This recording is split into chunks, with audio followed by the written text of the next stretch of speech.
Problemado sa pag-ibig, pamilya, o nahihirapang hanapin ang sarili. Huwag mag-atubili dahil may nakikinig sa'yo. Love Me, Kathy G. At tinanggap ko ang offer, Kathy. Naging DJ ako sa ilang taon. Ang nakalipas, naging station manager din ako noon sa dati kong station.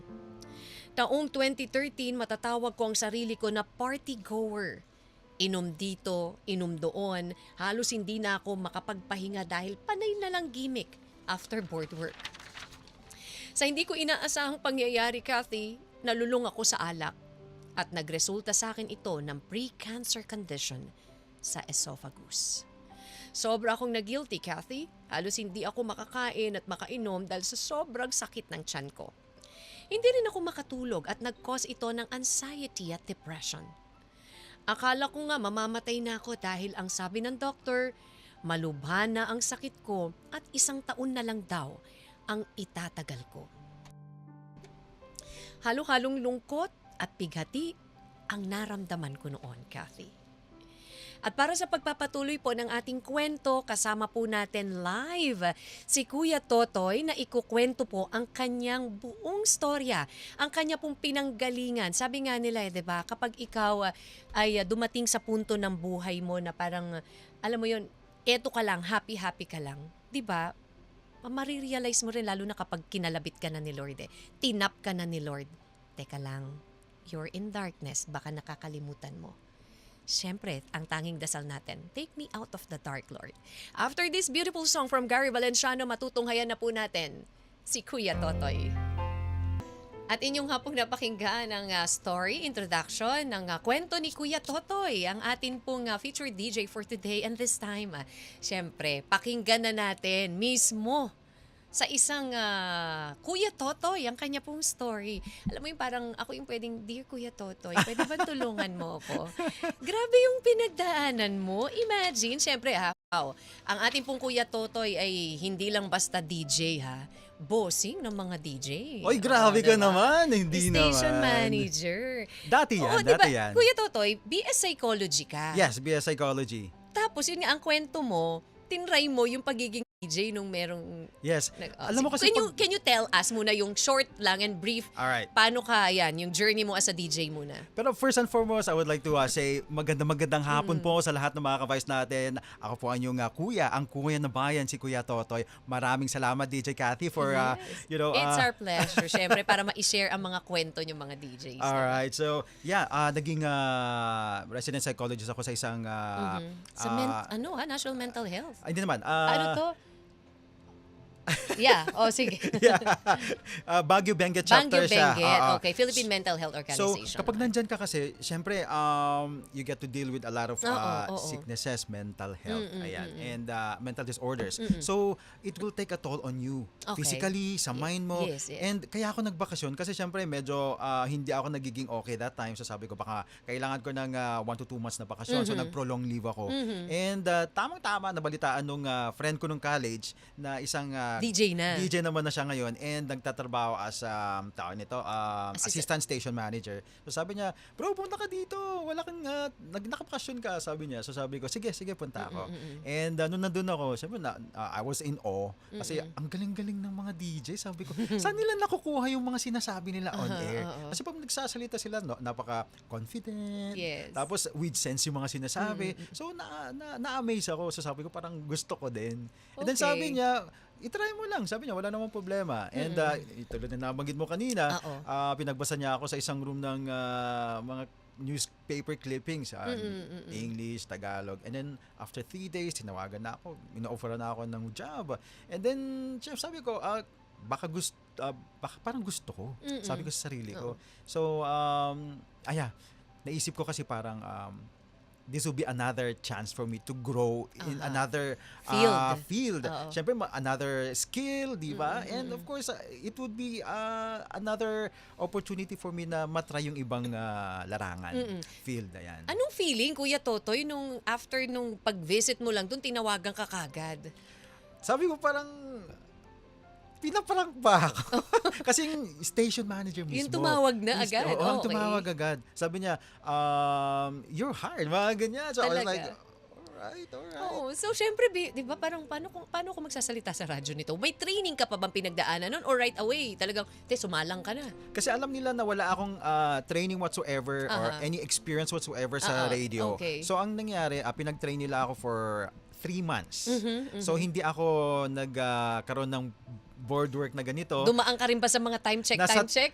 Panggabi ako, Okay. time check Yes. lang, tama ka dyan. So yun yung paraan dati ng training. At the same time, syempre, may specific training yung isang station. Okay. And 3 months until nabigyan ako ng program. Pero gabi ako nag-start. So, yung program mo nung binigay sa'yo, somehow related doon sa field mo talaga na like being a psychologist, or it's different talaga na parang, as a DJ lang talaga? As a DJ lang talaga. Pero nataon talaga na mga ballad. Kasi yung gabi Yes, so, syempre medyo syempre dapat. hindi masyadong, alam mo yon yung parang lively. Correct, so parang correct. chill, relax So, lang. parang bagay na bagay dito sa tama personality lang. mo. Oo. Okay. So, DJ Cathy, so talagang nag-enjoy ako. Kasi gabi yun, wala masyadong boss. Oo. Hindi naman sa... Ikaw Although nakikinig naman sila. Kasi Okay, syempre oo. bago-bago ka, they have to make sure na you're okay. Oo. Fast On air. forward, yun na nga, naging DJ ka na. And then, you've mentioned na ginawa ka agad na station manager. Grabe naman, nakita yung potential. Ang galing naman doon Ay, sa hindi part naman na yun. agad. Siguro, How many months bago yun na nag-level up yung siguro pagiging mga DJ? 1.5 year. Okay. 1.5 year, naging senior disc jockey muna ako. Tapos after that, naging assistant na. And then, sa isang branch ng itong radio station na to, sa Baguio, nag-resign yung DJ, yung station manager doon. So, they Ikaw yung decided pumalit. ako yung papupuntahin Anong doon. feeling? Kasi syempre, di ba, parang, teka muna. Hesitant ako. Okay. Hesitant ako kasi syempre, that's another Ibang big na yun. responsibility. Yes, oo. Hindi lang yung pabanjing-banjing ka lang na disc jockey, na parang okay lang, ganito. Pero yun, you have to deal with the whole station, or you have to Correct. be responsible for the whole Correct. station. Hindi lang yung station, yung mga empleyado, yung whole operation ng Or station. exactly. Pero So- you've mentioned nga yan, pagiging station manager na. Pero ano nangyari? Kasi mula nung naging station manager ka, teka lang, parang, Kuya Totoy, bakit ganun? Di ba sabi mo nga, you've mentioned it's a big responsibility, yet parang yung iyong sarili, hindi mo na nabantayan dito, ha? Anong nangyari? At yung pagiging, yun nga, station manager mo, leads to, hindi dapat, di ba? Supposedly, yeah. Oo. Kasi nung nandun na ako, na-enjoy ko yung company. Yung mga tao doon, very easy to work with. And naniwala naman sila sa akin. So, yung ako na yung nandun, talagang ang ganda ng samahan. And then, kapag station manager ka kasi, you get to be with a lot of people. Mga high-profile individuals Correct, sa society. siyempre. Oo, Di ba? diba? And then, may mga parties, may mga, alam mo yun, so, socialize, party dito, party doon, and then nag-e-enjoy na ako to the point na, alam mo yun, yung na, hindi ko na Hindi mo nag-aalagaan na sarili ko. napapansin, no? Oo. So, inom ka dyan, I hope maraming nakikinig and nalalaman nila kung ano yung effect talaga ng correct. pag-iinom. Ako, 1-2 sawa. Meron pa As ngayon, in, gaano katindi ka? As in, everyday na ginagawa mo, every inom-inom. single day. Hindi ako nagbe-beer. Okay. Puro hard Ay, drinks talaga? ako. Tapos everyday mo ginagawa Tapos everyday yun. kami. Talagang sunog baga ang gusto mo Sunog mangyari, baga di talaga. ba? And then may Oo. nararamdaman na ako, sumasakit yung tiyan ko. Okay. And then wala lang ako. Hindi ko Ini-ignore mo lang. Ini-ignore ko, hindi ko iniisip. And then patindi ng patindi yung pain. Okay. Until such time na hindi ko na kaya yung pain, nagpa-doktor na ako. And then nung nasa emergency room na ako, sabi nila, yung doctor na nandun, we will do a procedure, yung endoscopy. Ay, okay. Para malaman, Para kung malaman ano yung nila cause. anong nangyayari dun sa tiyan loob. mo. Oo. Why it's, Yes. bakit painful. Exactly. Bakit, Oo. alam mo yung pagiging painful, yung sobrang mainit Iba yung talaga. nararamdaman mo. Oo. Yung So, nakita nila sugat-sugat yung esophagus ko. nasunog na, kumbaga. Yeah, sugat-sugat. Umabot pa siya sa tiyan. Ayan. Okay. So, kaya pala pag kumakain ako, masakit. Pag iinom ako, masakit. So, hindi na lang to basta yung mga, syempre, di ba, yung mga GERD, mga acid reflux, na usually the Hindi normal na. thing na nararanasan natin every time na, alam mo yun, umiinom tayo ng mga bawal, yung mga maasim, sobrang angang. Hindi Tas na ganung spicy. Oo. spicy, hindi na ganung level. Alam mo yung mga tayo na sumasakit yung tiyan ko, Oo. yung sumasakit yung dito ko, yun na yung pala yung mga GERD, mga... Nagsama-sama na. So, ibig sabihin, since pinabayaan ko, naglumala. Oh. So, hindi Kaya- ka nagpa-check up? No, hindi ako nagpapa-check up. nung time na yun, Honestly, masyado mong in-embrace yung pagiging happy-go-lucky mo. exactly. To the point na kuminsan, pag may nararamdaman ako, I just brush it off. Sabi ko, wala to. Parang simpleng, baka nagugutom lang ako. Okay. Or baka hangover. For how long yung ganyan na naging attitude mo na... Siguro tumagal ng 2 years din. 2 years? 2 Na years. ini-ignore mo yung mga nararamdaman mo na yan. Dati kasi bearable pa naman. Okay. So, Pero lumala lang na lumala. Nung tumagal, hindi ko na kaya, doon na talaga ako nagpa-check up. And then mayroon ako, very stubborn kasi ako. To the point na kapag may nararamdaman ako, natatakot din ako magpa-check up kasi baka mamaya. Alam mo yun? Yes. Which is common You know what I mean? common yan sa mga kalalakihan, di ba? Exactly. Sabi ko, hayaan mo na. Oo. And then after that, the endoscopy, anong naging findings? Hindi pa sinabi sa akin ng doktor yung severity ng Okay. sakit ko. Nung nakausap na niya yung family ko, sa family ko siya Sa kanila nagsabi. sinabi. Hindi nila sinabi sa akin na I was diagnosed with Barrett's esophagus. That's the term. That's the term, Barrett's esophagus. And sabi nila, wala na daw tong cure. Barrett esophagus, yun yung nasunog na yung esophagus. Yeah. Ba yun? Yung may mga sugat-sugat May sugat na, Bakit, okay. tinanong ko yung doctor, Doc, bakit ang hirap? Bakit walang cure? Tapos ang sabi niya, kasi kapag gagamot ka, Okay. conventional gamutan, Oo. tapos may mga sugat, okay siya, magiging okay na. Mamaya, kakain ka, magagasgasan ulit. Tapos, iinom ka, magagasgasan ulit. So, wala talaga, babalik sa dati. So, kailan mo nalaman na sinabi sa'yo na yun na yung sakit mo? Sinabi naman sa akin Okay. na ito Barrett's esophagus. Oo. Pero since yung severity malala, hindi sinabi sa akin kasi nga daw baka magka-depression ako, mag-alala ako. So Okay. sinabi na lang sa parents ko na I've got 12 months to live. Oh no, so paano mo tinanggap yun nung kailan nila sinabi sa'yo? Nung healed na ako. Oh, so hindi nila Hindi sinabi nila at all sinabi. na may isang Oo. taon ka na lang Nung nataning. naka-recover na ako, nung na-overcome ko na yung sickness, Okay. doon nila sinabi na actually yung doctor sinabi niya na you only have 12 months to live. So I was like, 1 year. So ano na feel mo during that time? medyo Na nagulat. parang syempre, 'di ba? Parang how long yung naging treatment mo dito? Umabot din ako ng, actually, doon na-diagnose ako, 6 months extensive gamutan yung ginawa sa akin. Actually, gumawa ko dito sa Manila. Oo. Kasi Baguio-based ako Yes. So Ayan. dito ka naggamot dito Oo, sa Manila. Dito sa dito sa Quezon City. Ayan, and kasi dito lang yung may dati, Oo. yung may parang specialists when it comes to yung sasakit ko. Oo. And then, in-admire ko talaga yung family ko kasi shineld nila ako pinotektahan nila ako dun sa, yung the thought yung na, pwede mong maramdaman. Oo. Speaking of maramdaman, anong na-feel mo? Anong na-realize mo nung nagkaroon ka na ng sakit? Diba? Na parang, teka na, eto na, parang kinakatok na ako ni Lord. Honestly, since media tayo, Oo. hindi natin maiwasan na hindi mag-research. So, nung sinabi sa aking Barrett's esophagus, ni-research ko talaga. Sabi ko, ay, ganito pala. So, sobrang lala pala yung sakit ko. So, medyo nag-crash talaga yung mundo ko. Sabi ko, maybe this is the end of me, sabi ko. And doon na nag-flashback lahat yung mga pinagagawa ko. Kasalanan ko din kasi hindi ko inalagaan yung sarili ko. Puyat, pagod, stress, halo-halo na yan. Hindi pa masyadong kumakain, puro inom. Yung ginawa Ayan, yung mo. ginawa. So ano natutunan mo dun? You have to be very keen talaga in taking good care of your Ayos, body. oo. Di ba? Kailangan, health is wealth. So nung nangyari din, fast forward, after a year, gumaling ka na. Kasi di ba 6 months na gamutan. 6 months na gamutan. Tapos, another check-up ulit. Okay. Although, every month, bumabalik ako sa hospital para okay. dun sa Oo. gamutan. Kasi di ba parang a year nila sinabi, yung Oo. parang totally healed ka na, tsaka nila inamin sa'yo. Yeah. Tapos, nung after 6 months, okay na. Okay na. Pero sabi nung doctor, i-proceed pa rin natin. Tuloy pa rin. natin yung extensive na gamutan for another 6 months. Okay. So, per every month, ine-endoscopy pa rin ako. Para Just lang for them to be makita. able to know Oo. kung paano na yung Development, development. yes. Ayan. Oo. Nung Nung gamutan. Oo. And then, after a year, okay naman na. Tapos, kumuha na ulit sila ng biopsy. And then, they found out na okay na, wala na.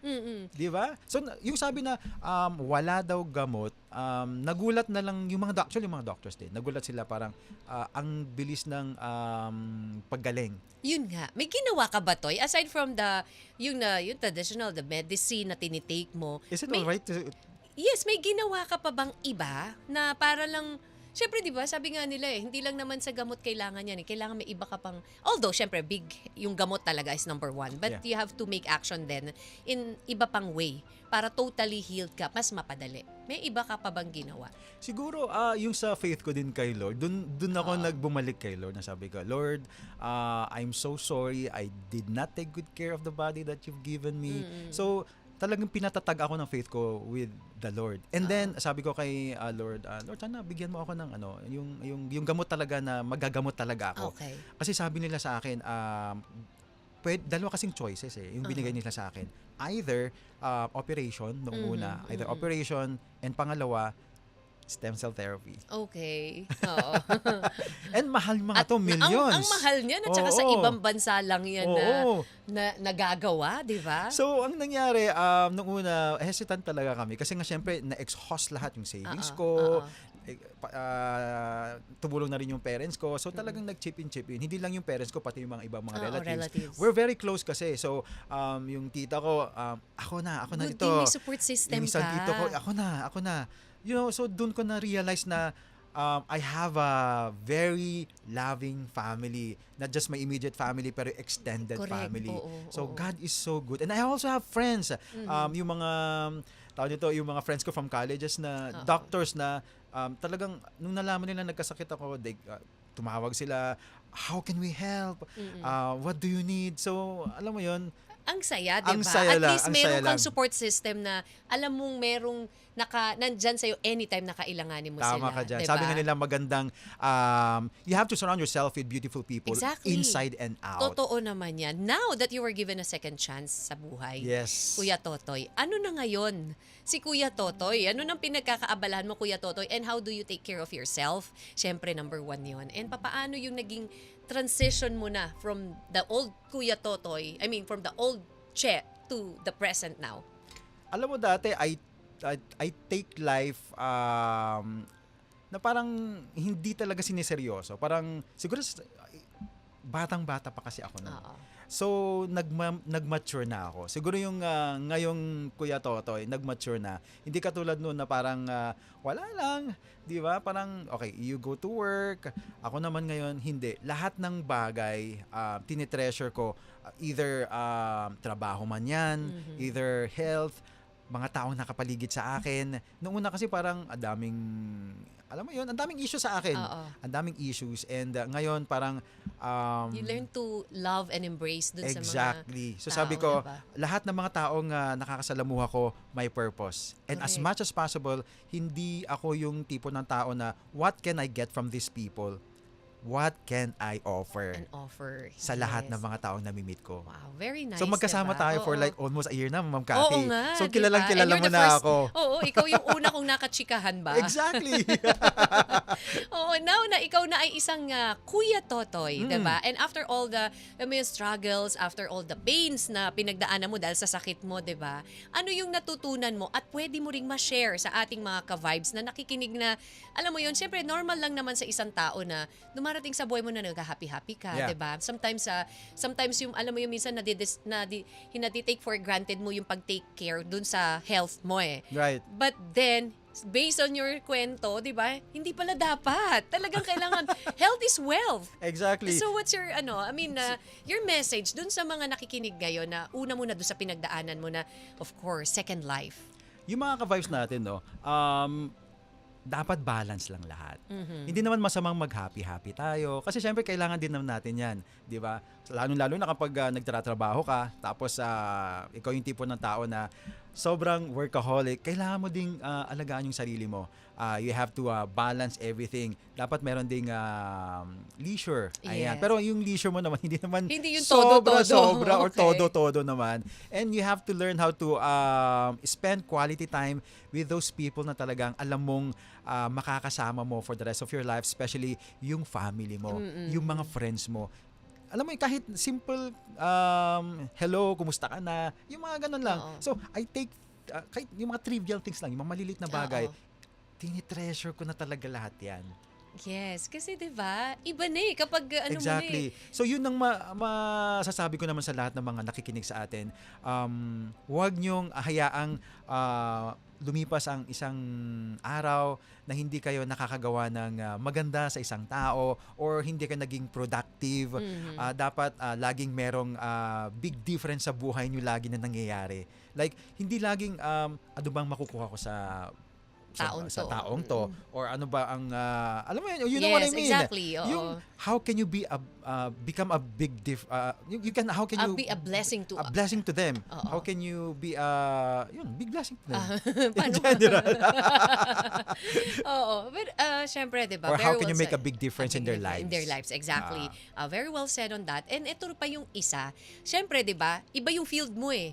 Diba? Yeah. Ang daming mga estudyante ngayon, ang daming ngayon mga nakikinig sa atin na ka-vibes na parang sinasabi nila, ito yung field ko. Baka pag napunta, bakit hindi mo subukan to ibang field eh? Ito lang kaya ko eh.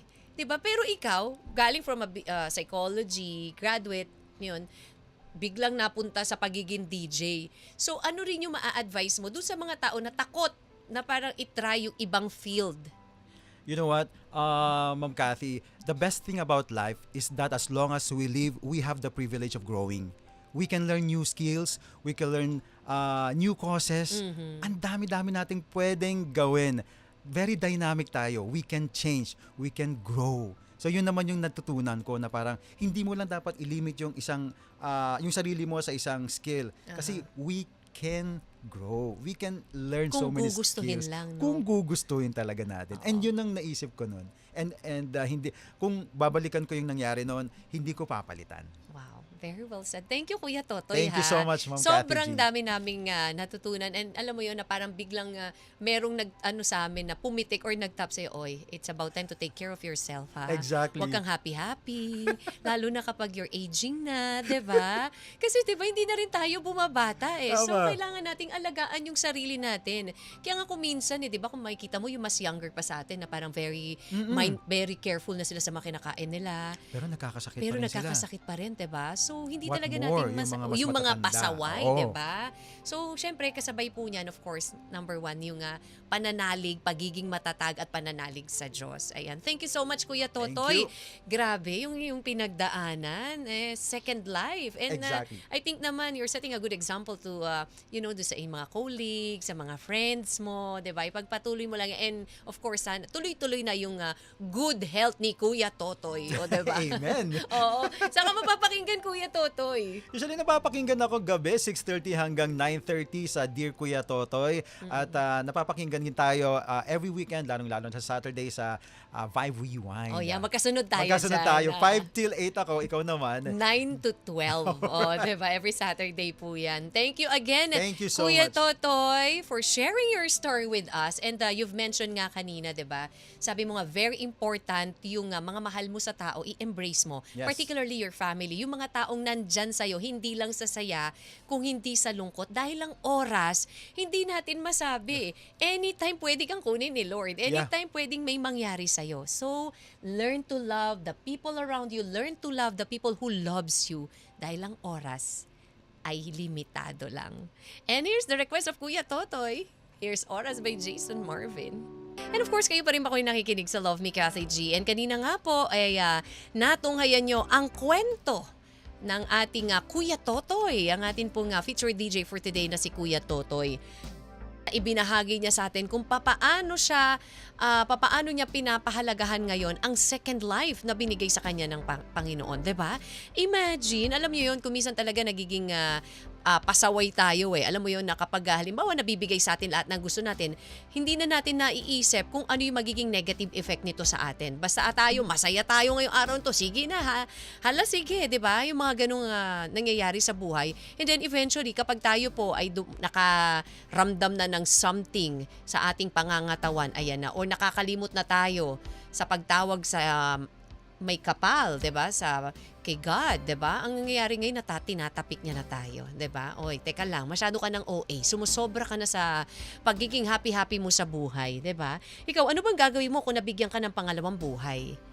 Aalagaan at papaano mo siya papangalagaan. Katulad ni Kuya Totoy na siya ang sa second life niya, eto Cathy G, I'm sharing the good, alam mo yon yung word na sinishare niya, Bible verses na sinishare niya. At the same time, syempre setting a good example na rin to sa mga taong nasa paligid niya. And of course, lagiging thankful siya kahit na simple things and alam mo yun sa mga binibigay at nangyayari sa buhay niya. Ganun naman talaga dapat ang ginagawa natin. Hindi yung nabigyan ka na ng second life, pasaway ka pa rin, diba? Miss Altesa, kwento ni Kuya Totoy, pinagdadaanan niya sa buhay sa kanyang sakit noon. Ang ganda ng kwento po ni Kuya Totoy. Kaya sa lahat po na may pinagdadaanan, huwag kayong mawalan ng pag-asa, manalig lang po kayo sa Panginoon. Siya lang ang nakakaalam ng lahat. Lagi tayong magpasalamat sa lahat ng biyayang natatanggap natin. Maliit man or malaki. Higit sa lahat sa buhay na pinagkaloob niya sa atin. Ayan. Thank you, Balong Kuya Totoy, sa maganda mong kwento. Makakapagbigay aral sa lahat na hindi pinapahalaga ng buhay at pinagkaloob ng Diyos. Thank you, Miss Altesa Sino Cruz. Si Jomar Kakal, kanina excited siya to hear the story of Kuya Totoy. Miss Sari Lerma, sabi niya, for me, kung mabibigyan ako ng pangalawang buhay, yung mga dating hindi magagandang ginawa ko, hindi ko nagagawin. Yung sa second life, dapat naman, diba? Iti-treasure ko yung second life ko as my last life. Kasi hindi naman natin masasabi kung ilang buhay ay pinagkakalob sa atin ni Lord. Ika nga, you only live once. And then, thank you for sharing your story, Kuya Totoy. Health is wealth, tama. Ayan. Miss Kier Mondoyo, also hello to you. William Mortel, at least may second life pa si Kuya Totoy. God is good always. Kathy G, kung ako po ba may ikalawang buhay, mas iingatan ko po na siya na at hindi sasayangin ang mahalagang araw at panahon sa buhay ng tao. Dapat lang. Giovanni Ardales, ang Batangas, hello po sa inyo dyan sa Batangas City, Alae. Ganon din kay Sadie Del Moral Aquino, thank you. Nakaka-inspire ang kwento mo, Kuya Totoy. And Miss Helenilda Budlao, Kathy G, thank you so much. Ayan. And syempre sa lahat pa rin po ng mga nakatutok, hello to Jomar Kakal. Ayan, na lagi po. Nako ha, Kathy G. Listener mo ko actually doon pa sa kabilang istasyon. Nako, maraming salamat po. Thank you so much naman sa pagsunod at walang sawang pagsuporta po sa akin. Thank you. At syempre sa aming istasyon. Thank you so much. Ka-Vibes 221 po ang ating oras. Tuloy pa rin po tayo sa tugtugan.